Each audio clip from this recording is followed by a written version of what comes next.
ખાંભા તાલુકાના 24 મધ્યાહન ભોજન કેન્દ્રો માટે ભરતી પ્રક્રિયા હાથ ધરવામાં આવી હતી। 120 ઉમેદવારોને બોલાવવામાં આવ્યા હતા, જેમાંથી 115 ઉમેદવારો હાજર રહ્યા હતા।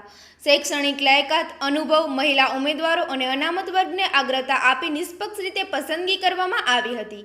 એક ઉમેદવારનું વિડીયો કોલ દ્વારા ઇન્ટરવ્યૂ લઈ પારદર્શિતાનું ઉદાહરણ પૂરું પાડવામાં આવ્યું હતું। વધુ સમાચાર માટે જોડાયેલા રહો આરપી ગુજરાત ન્યૂઝ રાજકોટ। મારું નામ કોટિલા હેમેન્દ્રભાઈ છે। મારું ગામ ત્રાકુડા છે અને મધ્યાહન ભોજન સંચાલકની ભરતીમાં આપણે ખાંભામાં કુલ 35 જેટલા ફોર્મ ભરાણા હતા। એમાંથી આપણે શ્રી મામલતદાર સાહેબ છે જેણે પોતે ઇન્ટરવ્યૂ લીધું હતું અને જે યોગ્ય હતા એને સાહેબે સિલેક્શન કર્યું છે અને મોસ્ટ ઓફલી બધા યંગ એજવાળા છે, કેમ કે જે કામ કરી શકે એવાને સાહેબે સિલેક્ટ કર્યા છે અને કોઈ પણ પ્રકારની લાગવગ અને નિસ્વાર્થ ભાવે લાગવગ વગર અને નિસ્વાર્થ ભાવે સાહેબે સિલેક્શન કર્યું છે।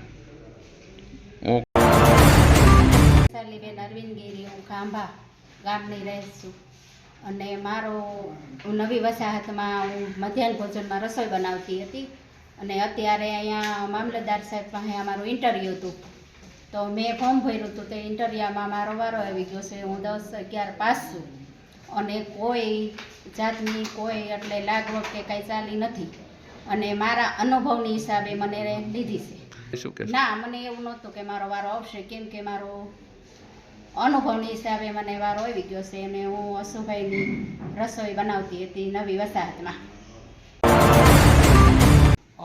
ખાંભા તાલુકામાં મધ્યાહન ભોજનમાં 64 કેન્દ્રોમાંથી 24 કેન્દ્રો ઉપર નવેસરથી જાહેરનામું બહાર પાડી અને ભરતીની પ્રક્રિયા છે હાથ ધરવામાં આવેલી છે।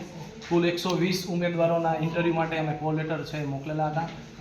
તેમાંથી 115 ઉમેદવારો છે એ હાજર રહેલા છે। તમામ ઇન્ટરવ્યૂ મેં જાતે લીધેલા છે અને ધોરણ 10 પાસ સુધીની સરકારશ્રી દ્વારા જે નિયત લાયકાત છે નિયત કરેલી છે અને તેમની સાથે કે મહિલા ઉમેદવારોને અગ્રતાક્રમ આપવો, કોઈ અનુભવી છે એમને અગ્રતાક્રમ આપવો, એસસી કેટેગરી છે તેમને અગ્રતાક્રમ આપવો, આ વિવિધ કેટેગરીઓ લાયકાતને 24 કેન્દ્રો માટે અમે ભરતી પ્રક્રિયા હાથ ધરેલી છે અને ખૂબ જ નિષ્પક્ષ અને તટસ્થ રીતે સમગ્ર પ્રક્રિયા છે અમે પૂર્ણ કરેલી છે।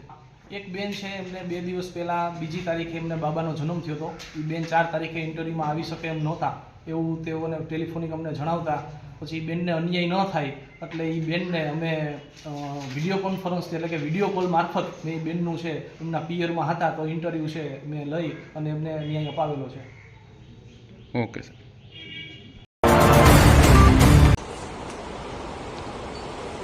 વાત થશે ને? શું નામ છે? આખું નામ બોલો છો તમારું? ઓકે, ક્યાં ગામે રહ્યો છો? ઓકે, સાસરું કયું છે? સાસરું કયું છે? માલક નેશમાં। શેના માટેનું ફોર્મ ભર્યું છે તમે? આવડું આ સંચાલકનું ભર્યું છે। કયા ગામમાં ભર્યું છે? કયા માલક નેશમાં? નવા કે જૂના? જૂના માલક નેશમાં। ક્યાં રહ્યો છો? ક્યાં તમે? જૂના માલક નેશમાં રહ્યો છો ને? ઓકે, અને શું ભણ્યા છો તમે? ઓકે, BSW કરેલું છે। ઘરમાં કોણ કોણ છે તમારી બેટા? ને સાસરામાં 5 જણા છે? 3 જણા। ઓકે, કોઈ ઘરના કોઈ સભ્યો છે અગાઉ કોઈ સંચાલકમાં એમાં હતા અહીંયા સાસરિયામાં? નહીં। કોઈ તમારા ઘર સગાવાલા હોય એને અનાજ દળવાની ઘંટી હોય ને એવું કોઈ છે ને અહીંયા જૂના માલક મેસમાં? ઓકે, કોઈ સંચાલક છે એને સસ્તા અનાજની દુકાન ને એવું છે, કરિયાણાની દુકાન ને એવું હોય તમારા સાવ નજીકમાં હોય એવા નથી? ઓકે, તમે ક્યાંય નોકરી કરો છો અત્યારે?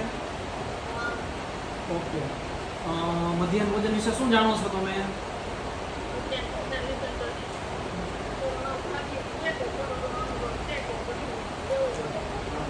ઓકે, તમારા ભાભી છે કઈ જગ્યાએ? સાસરિયામાં કે ત્યાં? મમ્મીની ઘરે। ઓકે, શું કામ કરવાનું હોય મધ્યાહન ભોજનમાં? શું કામ કરવાનું હોય ખબર છે તમને? શું હોય? ઓકે, બીજું?